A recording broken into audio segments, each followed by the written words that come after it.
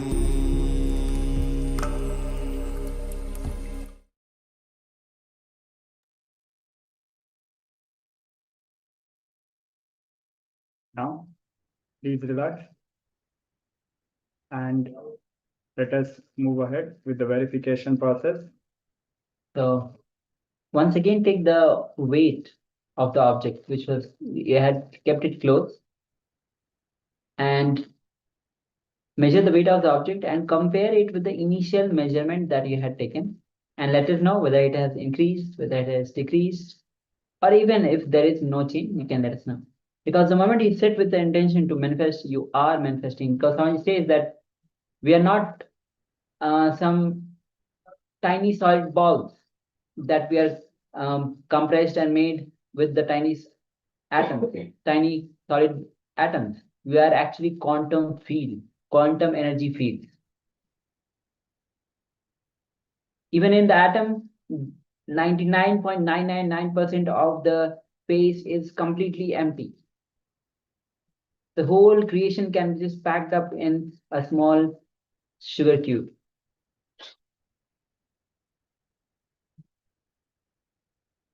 So, understanding that you are a quantum field, quantum energy field, you can change anything you want. You can manifest anything you want.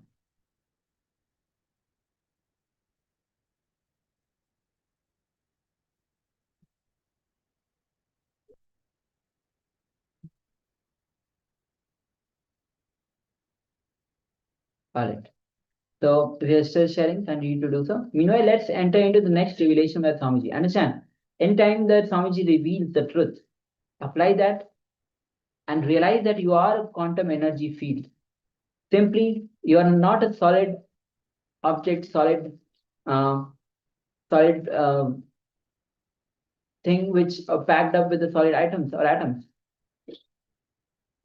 Moment you have that will to change, moment that you have the will to change your condition, you simply start the whole energy. You start aligning yourself to that.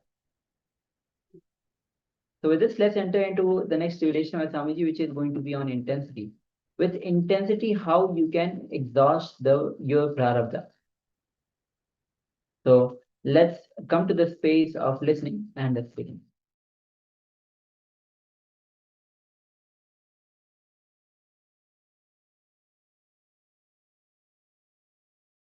I am a sincere seeker, but I am not able to find a single guru. Please understand, if you are a seeker, beautifully Mahavira says, the God sends your master, only then puts the fire inside you. If you are feeling the fire, be very clear, already your master is here. He is already here. God never puts the fire, then sends the master. No. He sends the master and puts the fire. This guy was trying to find out a master. Somehow he was not able to. He tried for 12 years. 12 years is too much. Too much. Finally he is depressed, discouraged completely. He decides, I have decided that God is going to be the only source of inspiration, and I will accept the first person who comes in this road as my guru and do what he says. He is very strong in his decision. He sits in the forest road. He sits in one road and he decides, first person who comes in this way will be my guru. His instruction I will follow. And unfortunately, one thief was running through that road after stealing. He just now robbed the palace and he is running through that road trying to escape. This fellow fell at his feet and caught hold of his feet. Caught hold of the thief and he said, oh my master, bless me, give me liberation, enlighten me. And the thief is saying, I am a thief, leave me. Don't you see, just now I robbed. And police is chasing me, leave me. And this guy says, no, you are my master. Teach me something and go. This guy says, what is this? What to do? I'm in a big mess.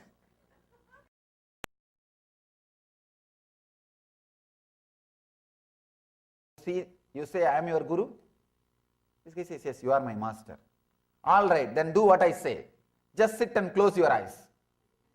This fellow sits and closes his eyes. And the thief says, till I say open your eyes, don't open. And this fellow does, and the thief escapes. That's all. This fellow goes on sitting. His intensity is such, he just sits. He says, I have chosen somebody as master. What he said, I'll do. His intensity. Story says, please understand. The story says, when Shiva saw the intensity, he appeared and blessed him with enlightenment.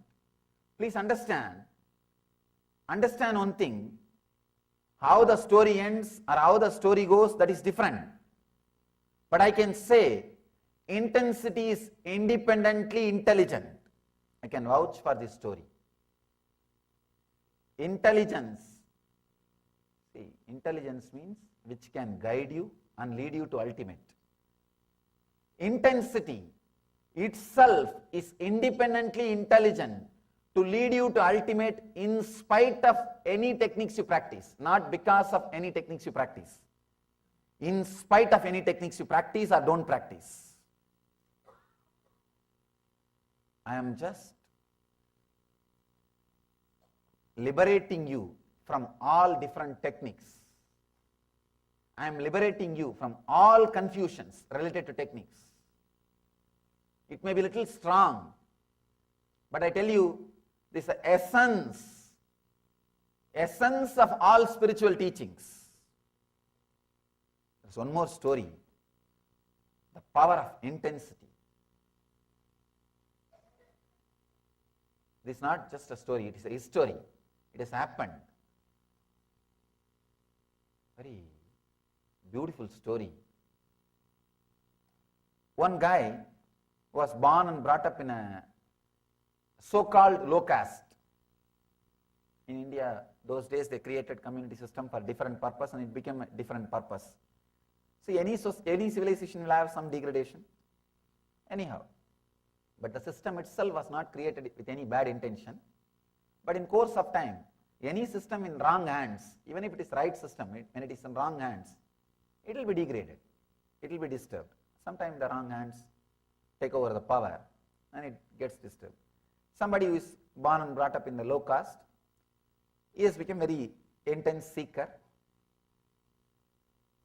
And one beautiful thing with Indian tradition is, when you are seeker and achieve enlightenment, then caste has no way standing between you and the devotees.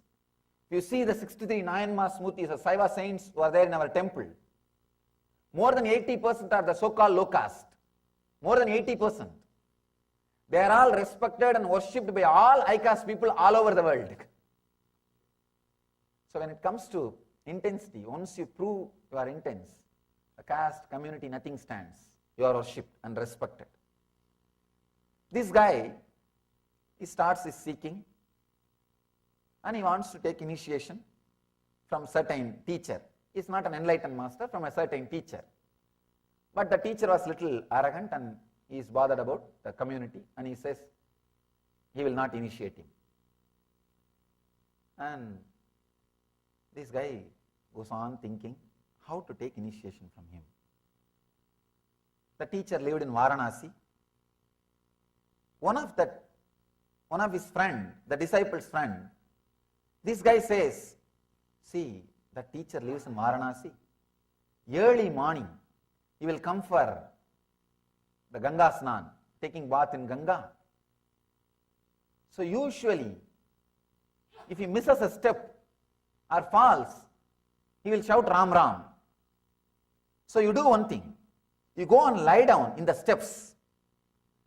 The early morning, in the darkness, he may not be able to see you.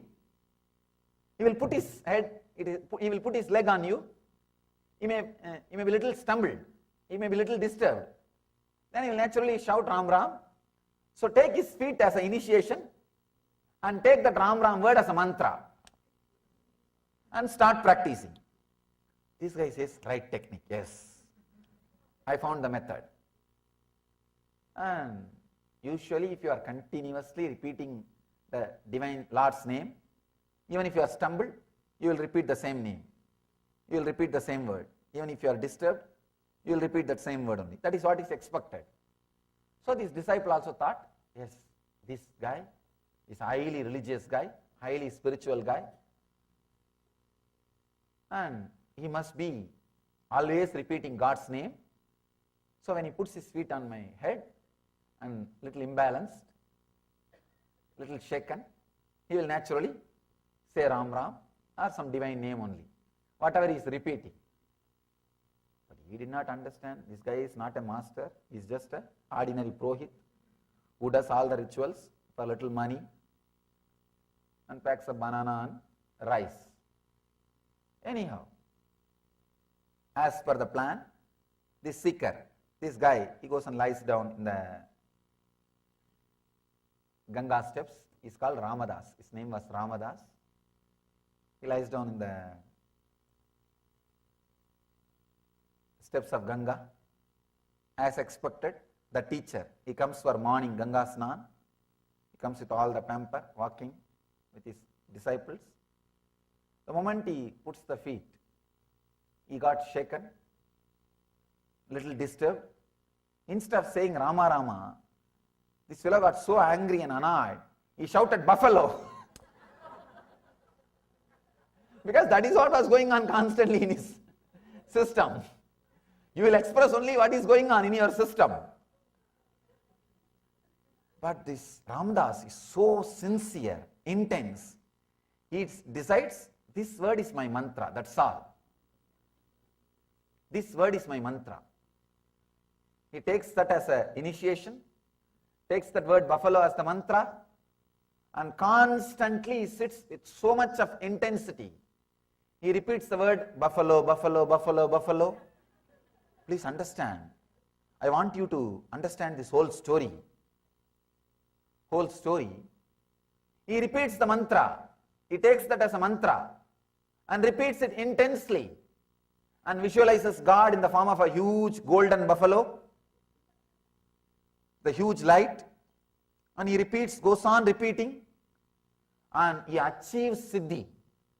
Means he is able to see the divine light in the form of golden buffalo, and he achieves siddhi.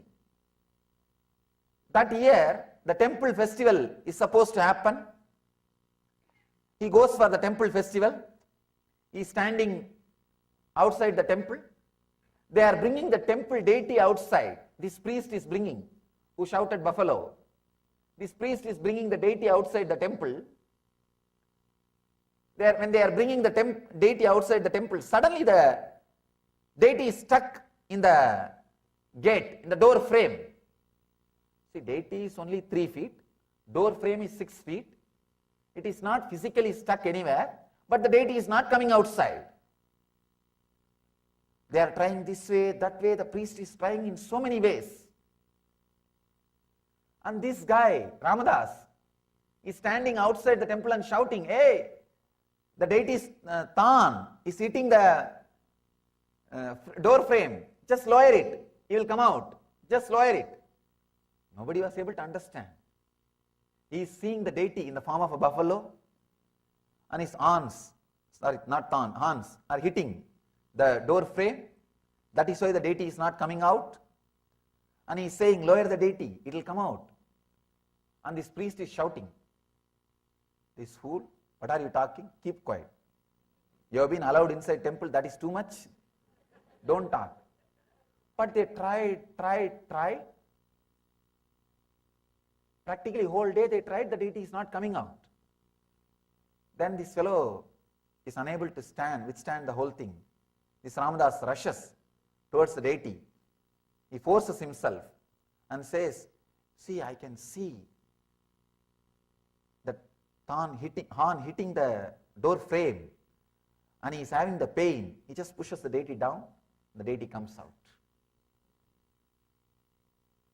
Please understand, the strength of bhakti, strength of intensity, the power, the strength beyond the matter, beyond the material. And still now, every year, this happened in Annapurni temple in Varanasi. Still now, every year, when they bring the deity, they will have on the side, in a golden sheet, the buffalo's figure. They call it Ramadas Annapurni. Annapurni of the Ramadas. Still in memory of Ramadas, that great saint, they have the form of buffalo. That also will be worshipped as a Devi. See the power. And the story says, later on he became enlightened, lived in Varanasi and left the body. Understand the power and intensity, nothing else. You don't have to bother about what technique you are following, who is your master, who is your teacher, whether he is enlightened, who gave certificate for him. Nothing is needed. All you need is this one thing, abhyasa vairagyabhyam tat nirodha. The intense, constant practice. You see the 63 Saiva saints' life, the Nayanmars, you see all their murtis in our temple. I think we have their biographies, simple biographies, in the form of books. It is available. If you find time, just go through. It's not that they have done some great tapas, meditating 8 hours per day, doing this pranayam, that Ada Yoga, this Ada Yoga, so many. They have not done all these things. If you see some of them, simple people, all they did, just plucking flower from garden, making garland and putting it on the deity. That's all. Nothing else. But intensity, just intensity. Nothing else. Simple practice. One guy is a criminal actually. All he does, if somebody talks against Shiva or Shiva's devotees, he will cut the tongue. That's all. Of course, I am not saying you do that. Now, what I wanted to say, the intensity, just the intensity, nothing else. The abhyasa and vairagya, intense practice, everything else will fall in place. What happened in Ramakrishna's life? Just intensity, abhyasa and vairagya. Somebody asked Vivekananda. Vivekananda is a great intellectual. They asked him, do you accept idol worship? Your country goes on worshipping idols.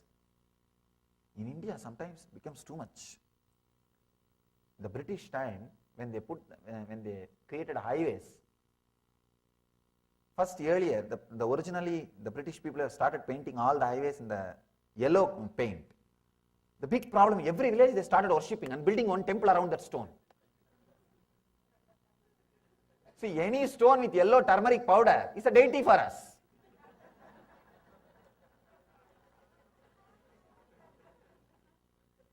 No, that's our lifestyle. Any stone with yellow turmeric powder is a deity. Then British has to change the color. They have to change it into green. And even now, I know at least 100 temples built for milestones. Because it looks almost like Shivalinga. And we are such a wonderful people. See, anything is worthy of worship for us. Anything is worthy of worship. See, the whole civilization is built on surrender. Sometimes when people tell me it's a weakness, I don't feel it's a weakness. I don't feel it. Even though logically I don't have justifications or reasons to justify this foolish fellow's logic. The whole civilization. See the amount of surrender and feeling connection and the worship and the respect. See, even a simple stone is enough for them to remember about the divine, to remember the God, feel connected to nature. They question, what do you say about this kind of idol worship? Vivekananda says beautifully, I know A great Paramahamsa like Ramakrishna is produced just by idol worship. If people like Ramakrishna can be produced, not one, have 200 idols, have thousands of idols. And the actual truth you need to understand is, we don't worship idols, we worship through the idols. Understand? We don't say, oh stone, give me boon. Oh stone, please bless me that I should get healed. Oh metal, 5 metal, you look so pretty, give me my wealth. You don't ask that. You say, oh Shiva, heal me. Oh Vishnu, give me enlightenment. We relate, we worship through the idol, not the idol. Understand? When you see the deity, idol is not remembered. If you remember the idol, the deity is not remembered. That's a beautiful, very beautiful verse in Tamil. There is a great book called Tirumandiram. One saint, Tirumular, his statue is also there in our temple. In that 63, there will be one statue with a palm leaf in the hand and blessing posture. It's called Tirumular. He says very beautifully, Marattai maraitadu maamada yanai, Marattil maraindadu maamada yanai, Parattai maraitadu paarmudal bhoodam, Parattil maraindadu paarmudal bhoodam. I'll translate, even though it's a little difficult to translate. He says, when you see a stone elephant, you will not see the material. If you see it as a material, you can't see it as an elephant. An artist will see that as an elephant, but will not see it as a material. If there is a stone, if there is a wooden elephant, the elephant carved out of wood, a person who is involved with the wood business, if he sees, he will say, oh, sandalwood, wonderful wood, high cost, this must be the cost. He will be talking about the wood.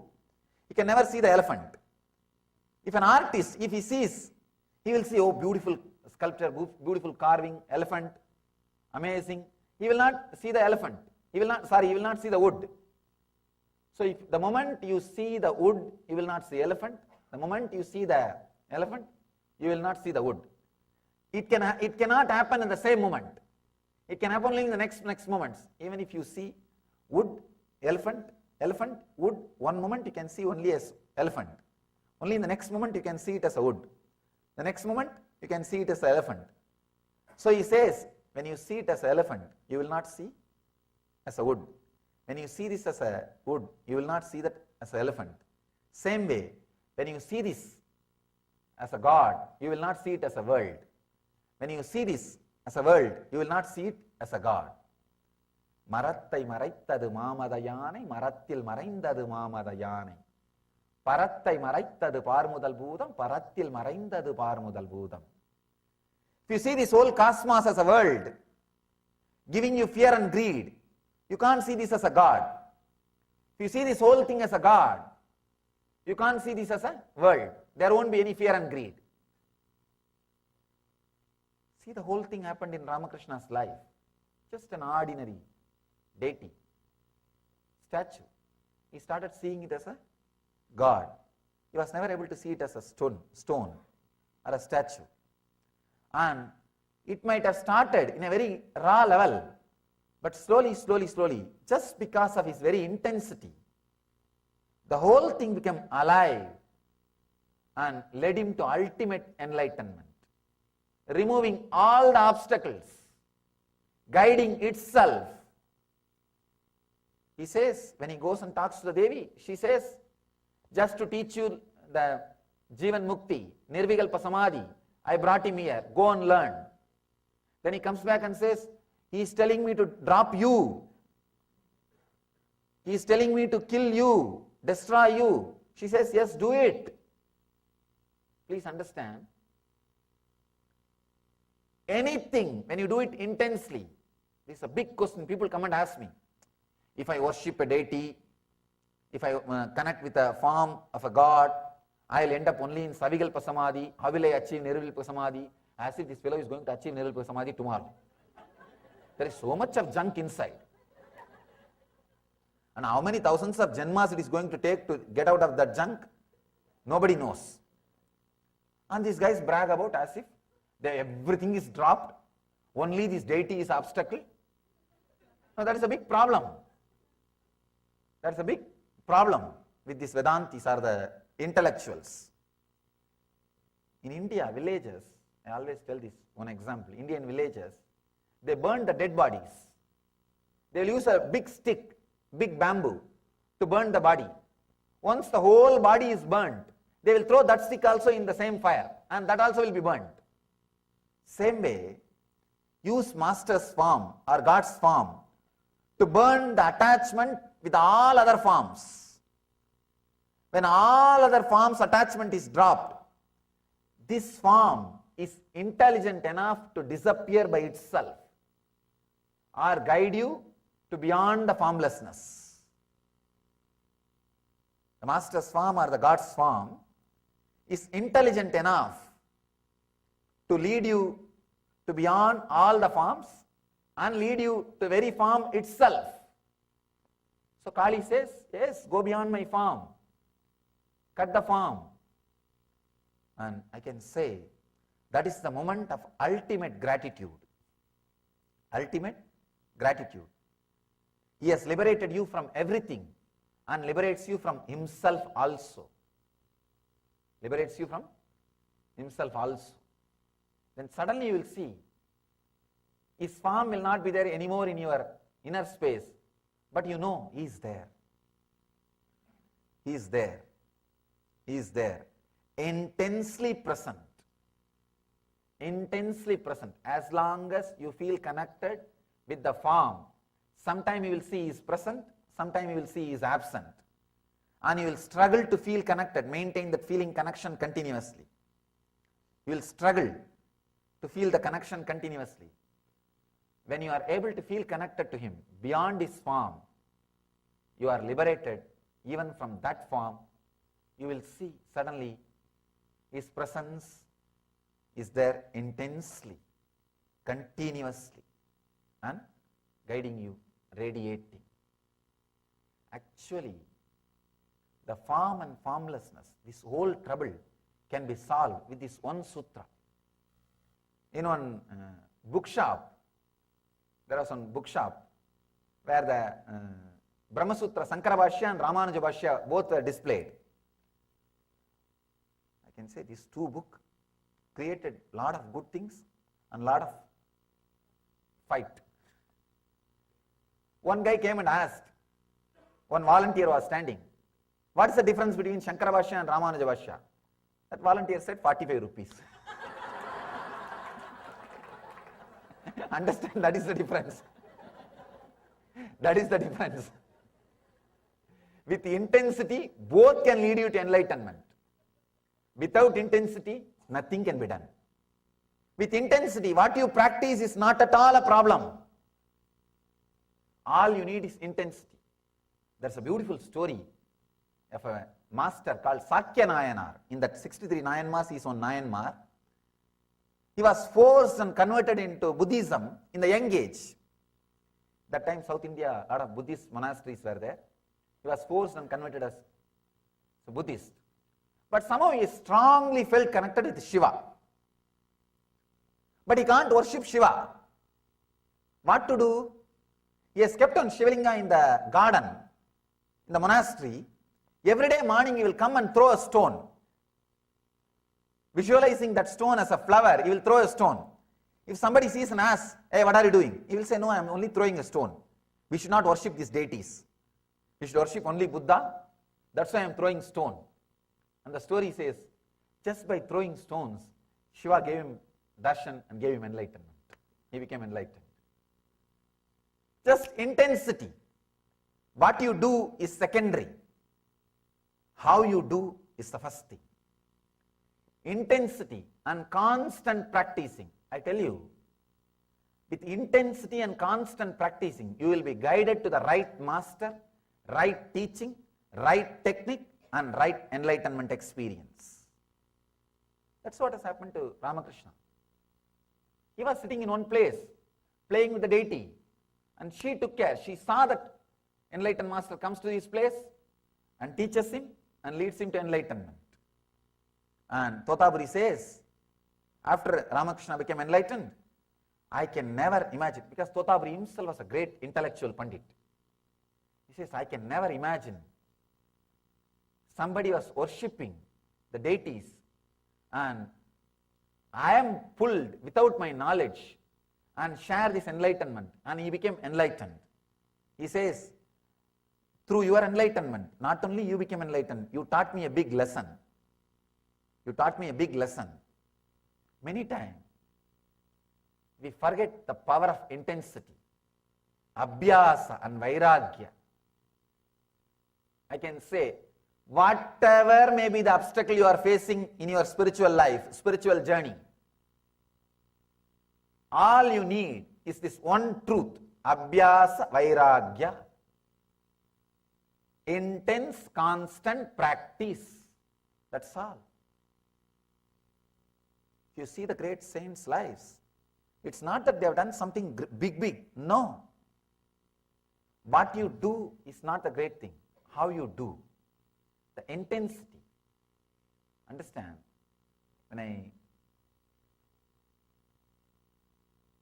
asked my teacher about this one question, see, actually, he will make me do all kinds of things.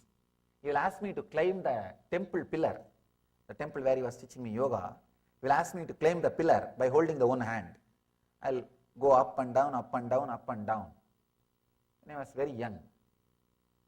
When I started studying these books, suddenly I discovered there is no sutra which says climbing the pillar is yoga. And he will torture me, asking me to climb the pillar up and down, up and down. And of course, that helped me in one way. Whenever I don't want to go to school, I'll climb the tree and sit on the tree. See, in the villages, the big problem in Indian villages is very small place. They will send a watchman to every house and bring the kids. You can't escape. So, but this watchman is a very old guy. He can't climb the tree. I'll climb and sit on the tree. He'll never be able to take me to school. And this guy will, my teacher will make me climb that pillar, up and down, up and down. And I read the book, it doesn't say it's yoga. I asked him, what do you mean by making me climb this pillar up and down every day? Nowhere I see this yoga. He made me understand. He gave me an important click. I can say it's a very strong click. He says, with a strong intensity, any movement done brings health. Understand? I can say, this is the basic sutra.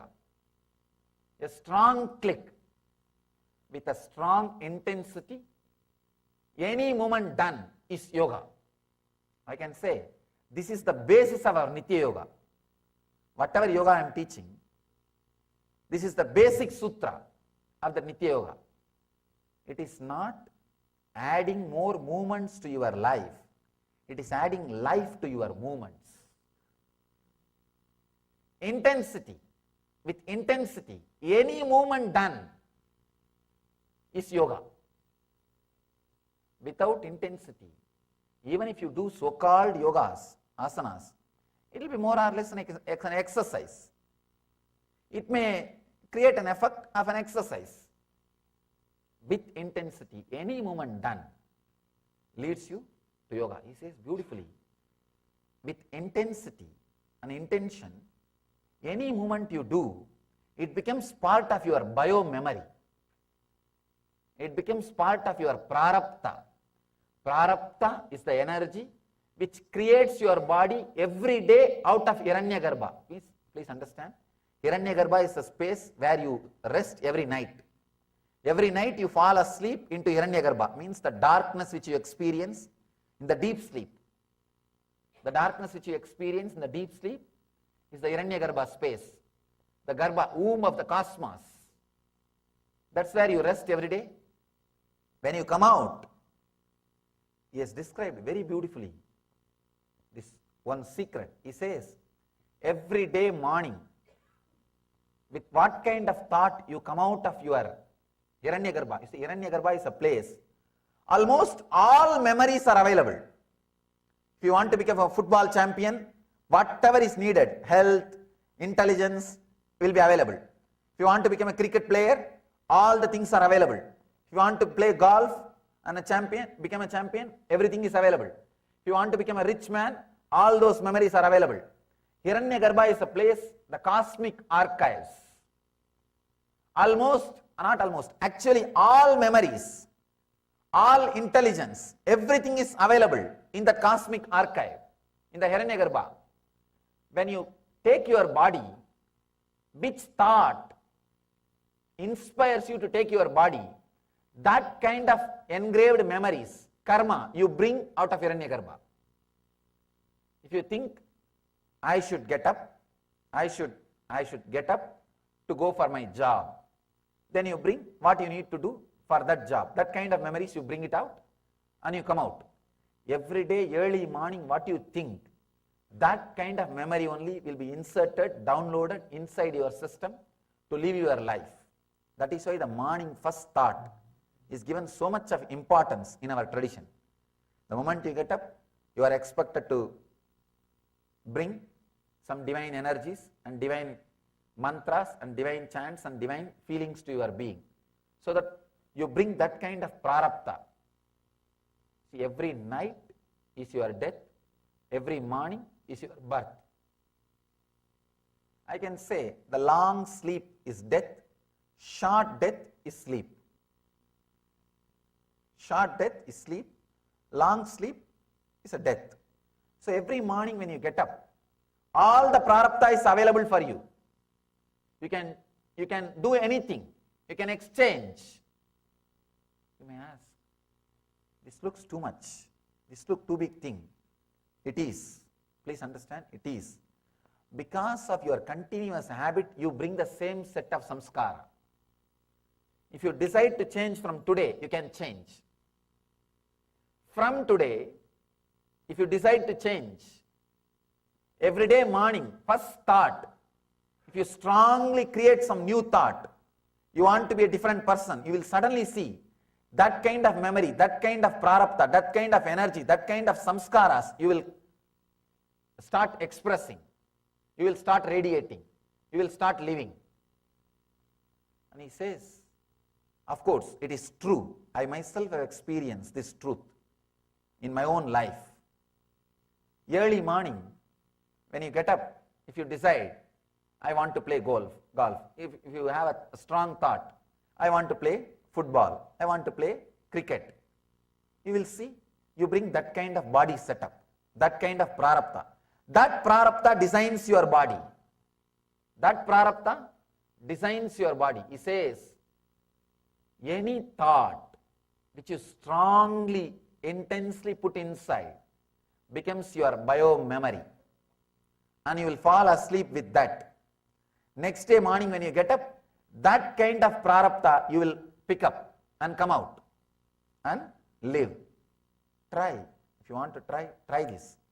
Ramanujam, the great mathematician, he says, when I come out in the early morning, I have all the answers for all the problems. All the answers for all the problems.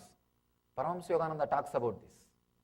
He beautifully describes how to use the power of dream, or how to use the Hiranyagarbha, every night's sleep.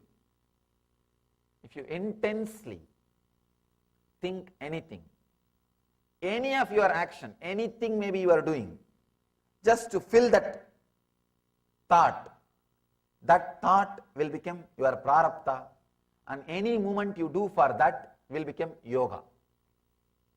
Understand? Anything you do with intensity becomes yoga and brings health. When I understood this sutra, then I understood if I can carry the intensity, I should be healthy, then all my movements can become yoga. So, beautifully, Patanjali describes in this one sutra, all you need is abhyasa vairagyaha. In the next sutras, he expresses, he defines more deeply abhyasa in one sutra and vairagya in one sutra. With intensity, whatever you do is yoga, and all the obstructions are removed. Whether you are practicing karma yoga, jnana yoga, bhakti yoga, or whatever yoga may be, whatever yoga you may be practicing, all you need is intensity. All you need is intensity. I can say that is the connecting thread. Otherwise, just see our Hindu tradition, the Vedic tradition. If some master says, do this, the other master will be waiting to say, don't do that. Actually, the difference between two traditions of Hinduism is lot more than difference between two religions. At least in some points, two religions may agree. But the difference between two traditions of Hinduism, forget about two traditions, two masters are enough. There is one Sanskrit saying, proverb, if two masters say the same thing, please be clear, someone is fake. Then how come each one is saying one thing, but everybody is able to lead you to enlightenment? How come? Start thinking, start questioning. It is because of this intensity. It is because of this intensity. I can say intensity is the ultimate sutra, ultimate truth. Abhyasa vairagyabhyam. This is the ultimate sutra for the whole yoga. Whether you have problems in yama, means social etiquette, social discipline, or problems with niyama, personal discipline, or problems with asana, the physical postures, or problems with pranayama, the breathing practices, or difficulties in pratyahara, the mental setup, or difficulties in dharana, the emotional balancing, or difficulties in dhyana, the restful awareness in your inner space, or difficulty in samadhi, enlightenment itself. The one and only solution, the ultimate key is this one sutra. Abhyasa vairagyabhyam tannirodha. Abhyasa vairagyabhyam tannirodha. Relaxing from these patterns through constant and intensive practice of unclutching. Patanjali has explained in last few sutras about the 5 different modifications of the mind. Pramana, the right knowledge; viparyaya, wrong knowledge; vikalpa, imagination; and nidra, sleep; smriti, memory. The 5 modifications of the mind, Patanjali has explained. Now he is saying, by constant, intense practice, if you unclutch from these 5 modifications, you will become enlightened. I can say, these 5 modifications are responsible for all your problems.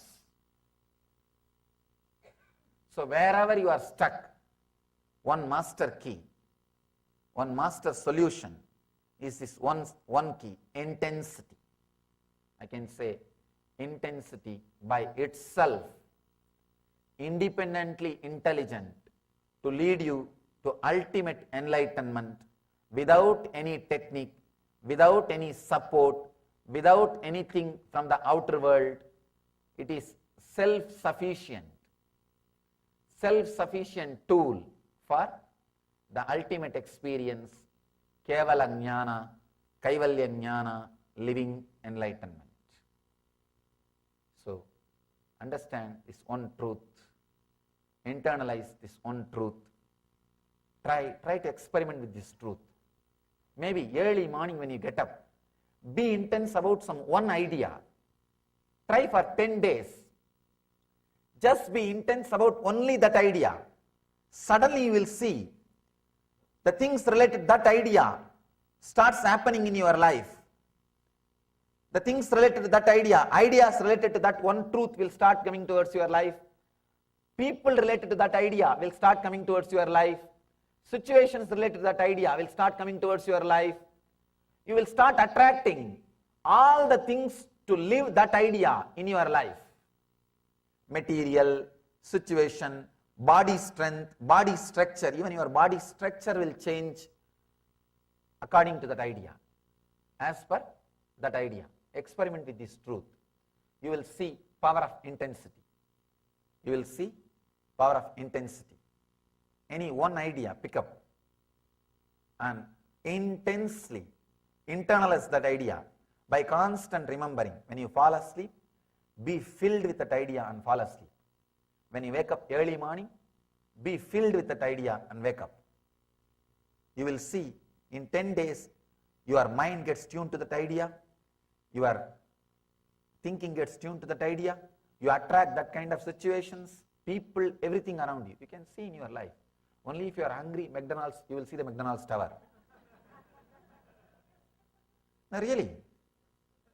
Only if you start seeking, suddenly you will see your house is filled with yoga journals, yoga videos, you go through this kind of websites, all these things starts happening. It feels like a new world has opened. When you feel connected, suddenly the whole thing becomes new. Your body itself, not only mind, even your body will be in tune for that one idea, for that new idea. So, internalize this one truth. Abhyasa vairagyabhyam tat nirodha. Relaxing from these patterns through constant and intensive practice of unclutching.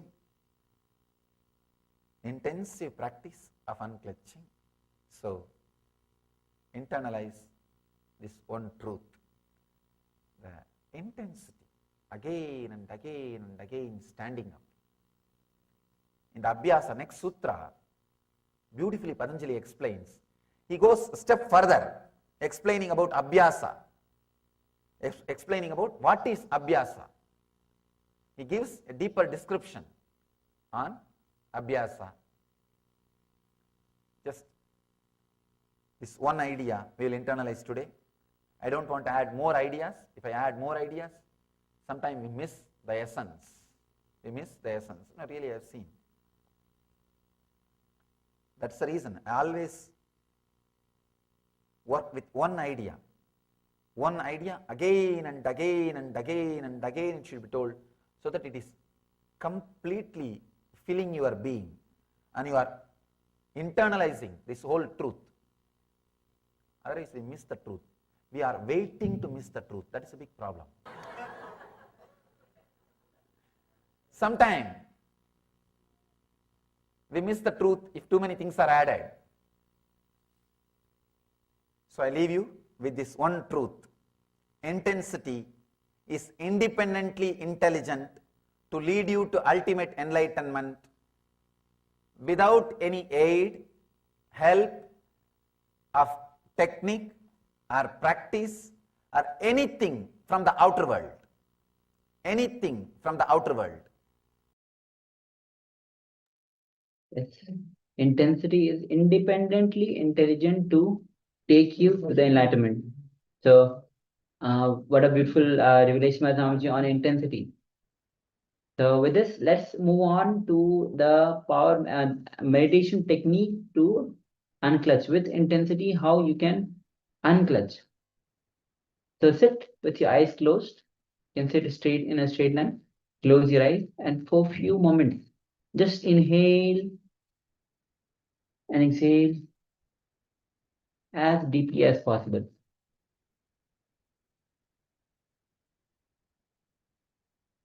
And slowly start witnessing only the incoming breath.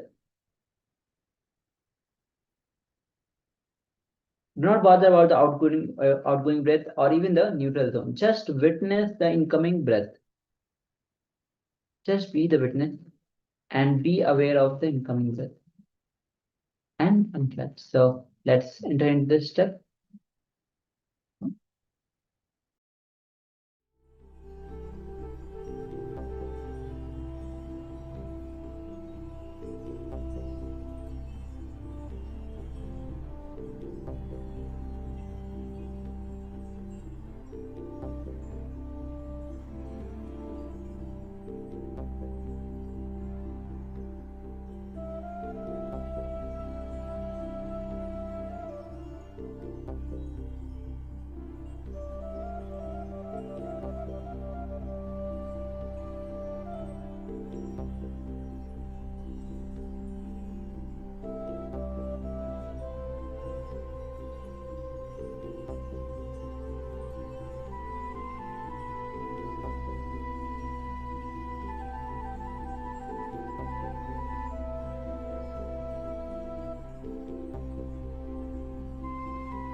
Slowly, you can relax.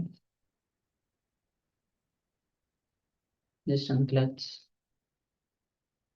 and relax. All right, so with this, let's move on with the next revelation by Swamiji, which is going to be on the Janmaran Chakra. So Janma Maran Chakra itself means the signs of rebirth. Again and again, we take the body, we live, we die, and the cycle goes on. Take birth, death, and again take birth. Swamiji actually says that waking up every morning and death, taking a body after death are not separate things. They are the same happening. So let's come to the space of listening and let's enter into the more depth as Swamiji reveals into this. Please come to the space of listening and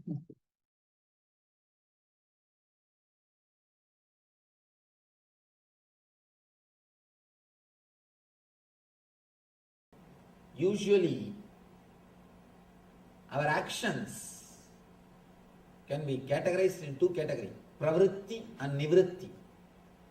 Pravritti means doing the action without the spirit behind it. Without the spirit, just doing the action. Nivritti means having the spirit. When you have the spirit, whether you do it or not, that very spirit will guide you. When you don't have the spirit and just do the action, the whole thing will be reduced to ritual. It will not be spiritual. It will not be spiritual. I always tell people, don't do, at least with me, don't do this Pada Puja and Pada Namaskar, all these things as a ritual. The big problem is, without understanding they will fall. And tomorrow, without understanding, they will blame. Both the way, these guys will be superficial. That is what we do with everybody. Before we fall, we don't inquire. We are not clear to whom with whom we are associating ourselves. Are we really doing right thing? We don't inquire. And once you get some idea through somebody, some rumor, again you don't inquire. Straight away start talking. Both the way we are superficial. Superficial people never be benefited by the spiritual knowledge or the spiritual science.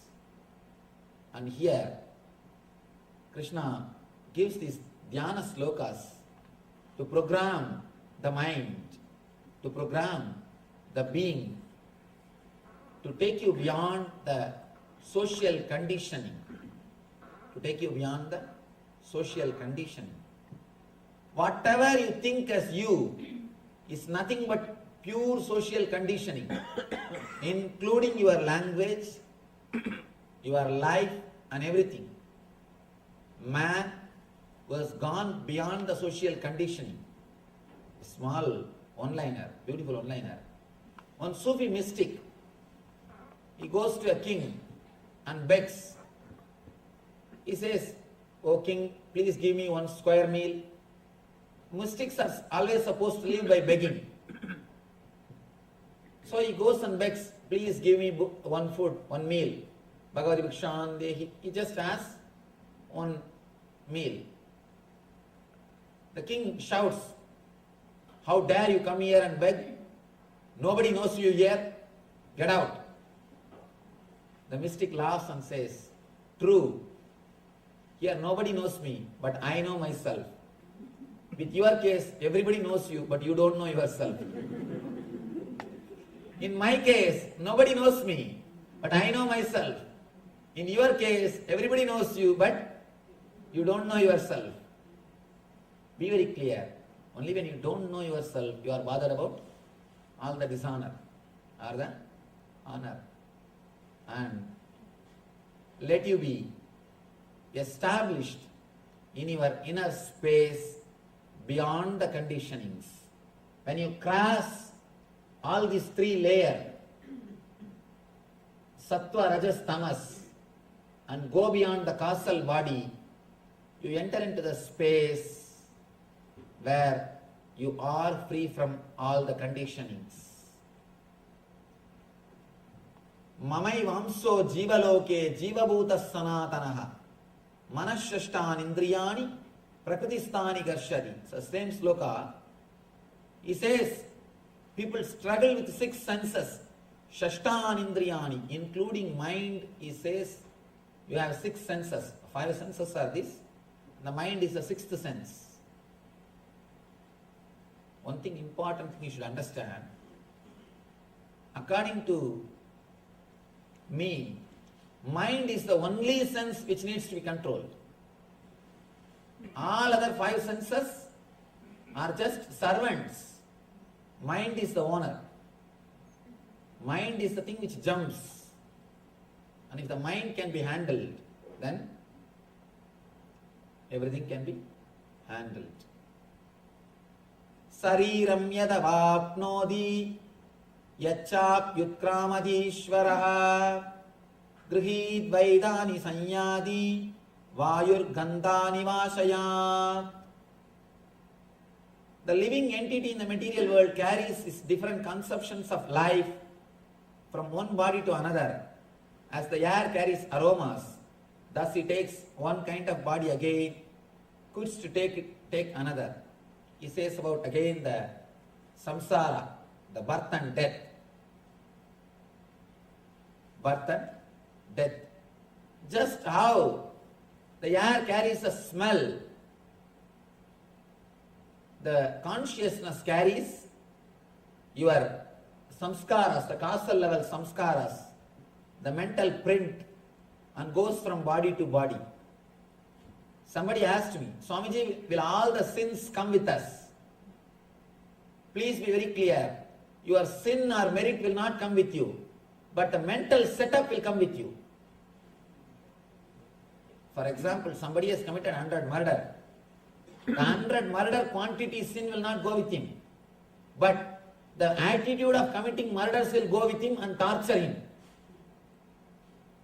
All your actions will be reduced to attitudes, like a capsule form, and that will go with you and torture the being. That is what Krishna says here. You will move from body to body. Ramakrishna says beautifully. It's like moving from room to room. When Ramakrishna passed away, attained Mahasamadhi, Sharada Devi is about to remove all the bangles, all the Mangal Sutra, all the symbols of Sumangali. Immediately Ramakrishna appears and says, what are you doing? Where have I gone? I am here. I just moved from one room to another room. Why should you remove all these things? And be Nitya Sumangali. From that day, Sharada Devi lived with all the things, just like a Mahalakshmi.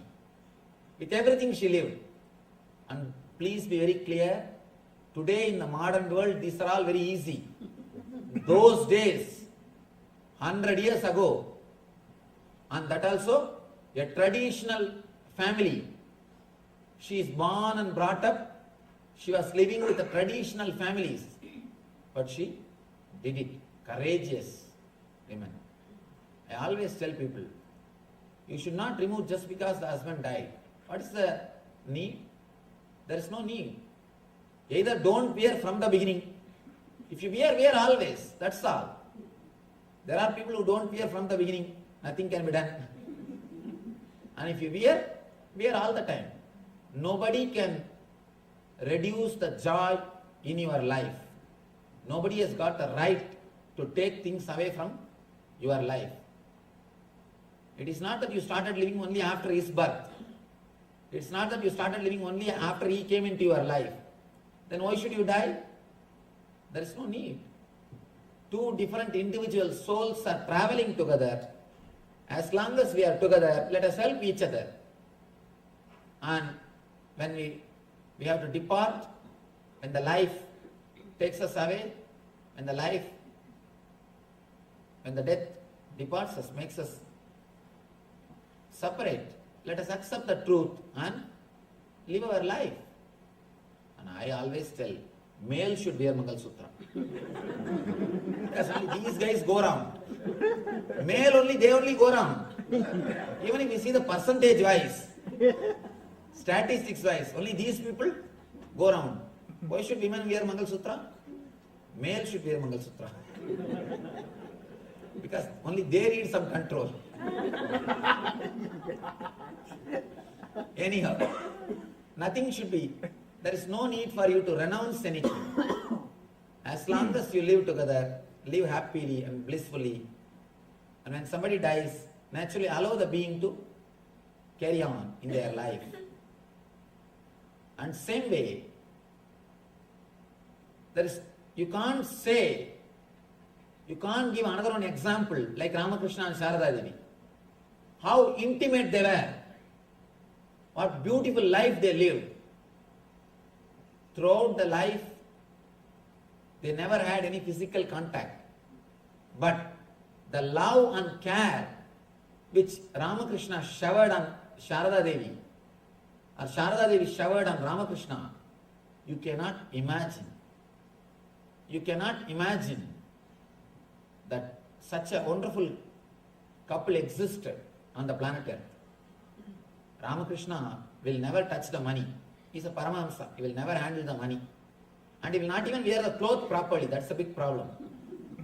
And they say that only at the time of photographs he wore the proper clothing in his whole life. Some 3-4 times. He will not even wear clothes properly. He will never touch money. But he will always collect the salary from the temple properly and make jewelries for Sharada Devi. Whatever money comes, the temple salary, he was a priest in temple. Rani Rashmani's Kali temple. He was a priest. So the temple will give salary for him. He will take that salary and tell somebody to make jewelries for Sharada Devi. Such a great people, such a wonderful love and care existed. And she also, even after Ramakrishna's death, she never felt Ramakrishna died. Always she will carry that Ramakrishna's photo and she will take care of him. You can't believe somebody sitting and talking with a photograph. Today means they would have taken her for some psychiatric treatment. Because modern day can't understand that this can exist, this is possible. She was so deeply in love with Ramakrishna, so deeply connected, so deeply felt his presence. Even after Ramakrishna left the body, she lived with Ramakrishna. In Tamil there is a beautiful verse. The woman who worships the husband, who will not worship any other god except husband, when she says rain will shower. Of course, here the word worship means deeply feeling connected. Let me repeat the verse in Tamil. Deivam tozhuval, Deivam tozhal, Kolnan tozhezhuval, peyyana peyyum malai. The person who is deeply connected to the husband, who is not bothered about any other god, when she says rain will shower, when she says yes, the rain will simply shower. Means the whole nature will be under her control.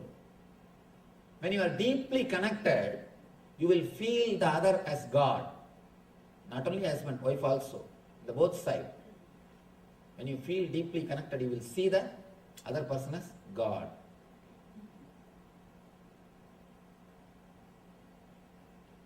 All the social conditioning, when it is dropped, you understand your life and death is nothing but moving from room to room. You suffer because you are not able to leave the situations which you created. You created, working so hard, you created a beautiful house, got a big car, created a big bank balance. Everything is ready. Now you have started living. Suddenly Yama appears and calls you, "Hi, enough now? Come, it is time for you to come." The only problem is, whatever you created, That is being taken away from you. That is the problem. That is why you are afraid. When you are out of the social conditionings, you are not afraid of death. You know it is just moving from one body, one room to another room. Srotram chakshus parshananja rasanam granamevacha adhishtaya manaschayam vishayan upasevate. The living entity, thus taking another grass body, obtains a certain type of ear, eye, tongue, nose and sense of touch, which are grouped about the mind. He thus enjoys a particular set of sense objects. One more important secret he reveals here, Krishna reveals. Based on your engraved memories in causal body, based on your engrams in causal body, you will create new senses. Understand? You will create your eyes, ear, tongue, nose and sense of touch, body based on the engram which you have in the causal body. If your mind changes, your body also will change. That is why in Samudrika Lakshana, there is a science called Samudrika Lakshana in India. Just by seeing your body structure, they will tell everything about your mind. Because they know the secrets. How your mind changes the body. How your mind can change your whole body. Here Krishna says, living entity creates your srotram, chakshu, sparshanam, rasanam, granamevacha. All the five senses are created by your mind. Please understand, not only every time you take birth, every day when you wake up from bed, your senses are recreated. If you can change your thoughts, I can assure within 6 months your face will change. Many people come and tell me, Swamiji, after I started meditating, in 2 months my face has changed. My whole body has changed. It has got a different grace now. Please understand, when you change your mind, really your body changes. You will have different grace in your being. Beauty comes by makeup, grace comes by meditation. Beauty comes by medication, grace comes by meditation. Beauty is different and grace is different. Grace is something which makes the other person pleasant, which makes him feel at home. Beauty is something like which tempts him, which makes him feel excited. Beauty creates rajas in other person. Grace creates sattva in other person. That's a beautiful example. In Tamil version of Ramayana, they say, when Sita entered the court of Janakaraja, all the kings and rishis, including Vasishta, stood up automatically. When Sita entered, see, Sita is goddess Devi today. We all worship her. But when she lived, she is after all a princess.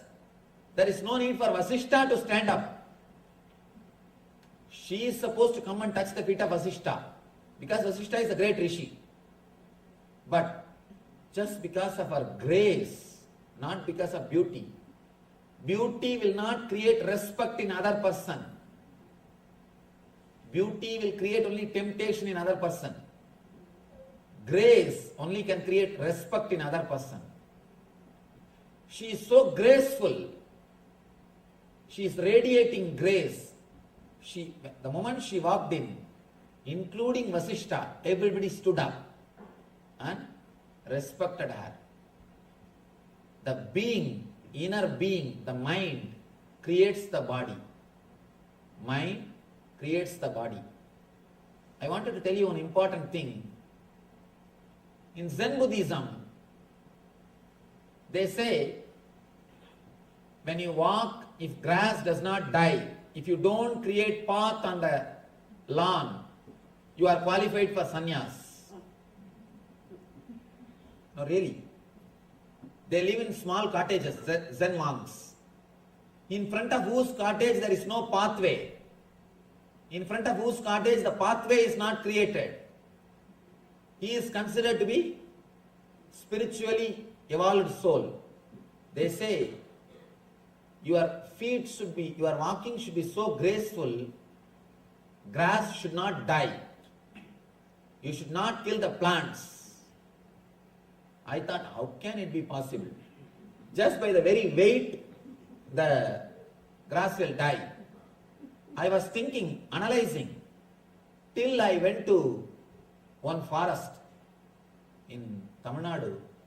I went to a forest where they take you on the elephant safari.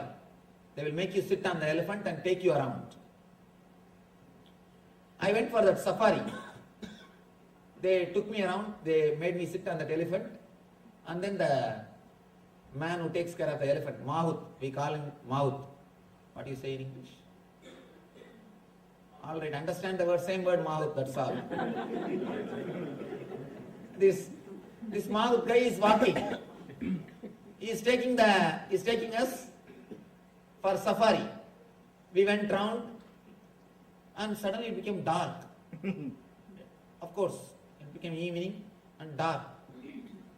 I asked him, now how will you go back? And this guy is neither having torch, nothing, or any flashlight. How will you go back? He said, no Swamiji, I know the route because every day I walk, my path will be there. I have created a path by walking every day. I know how to go back.